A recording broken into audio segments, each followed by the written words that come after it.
সংসার হচ্ছে নদীর মোহনার মতো, যেখানে মানুষ একটি বন্ধনে আবদ্ধ হয়ে সকলের সুখ দুঃখের অংশীদার হয়।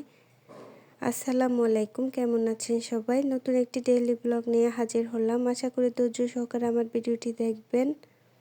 আজকে সকালের নাস্তায় ছিল চিকেন খিচুড়ি। প্রথমে চাল, ডাল, মরিচ, হলুদ দিয়ে খিচুড়িটা রাইস কুকারে বসিয়ে দিয়েছি।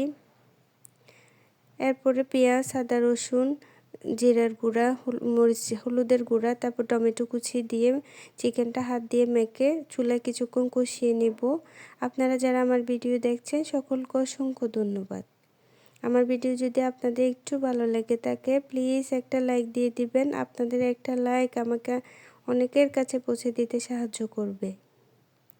এদিকে মাংসটা কিছুক্ষণ কষানোর পরে খিচুড়ির পানি যখন টেনে গেল, মাংসগুলো আমি খিচুড়িতে ঢেলে দিয়েছি। এরপর নেড়ে ছেড়ে আরও কিছুক্ষণ দমে রেখেছি।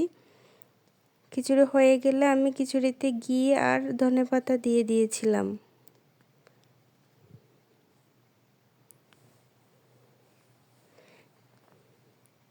খাওয়া দাওয়ার পর আমি মশলা জারগুলো ধুয়ে নিব।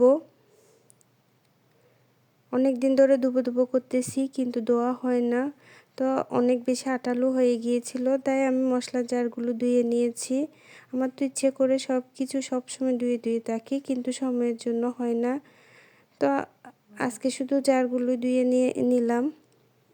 জারগুলো ধোয়া হয়ে গেলে বাজার থেকে মাছ আনছিল, এগুলো প্যাকেট করে নিয়েছি। এখানে 3 ধরনের মাছ ছিল। এক ধরনের মাছ আমি প্যাকেট না করে ফ্রিজে রেখে দিয়েছিলাম পরে প্যাকেট করব বলে, কারণ হাতের সময় কম ছিল। আমি মাছগুলো প্যাকেট করে নিয়ে এরপরে দুপুরের রান্নার জন্য আয়োজন করে নিয়েছিলাম। সব কিছু রেডি করে নিয়ে তারপর মেয়েকে একটু পড়াতে চলে আসলাম। মেয়েকে পড়ানো হয়ে গেলে তারপরে দুপুরে রান্নাটা করে নিয়েছিলাম। আজকে এ পর্যন্ত, সবাই ভালো থাকবেন, আমাদের জন্য দোয়া করবেন। আল্লাহ হাফেজ।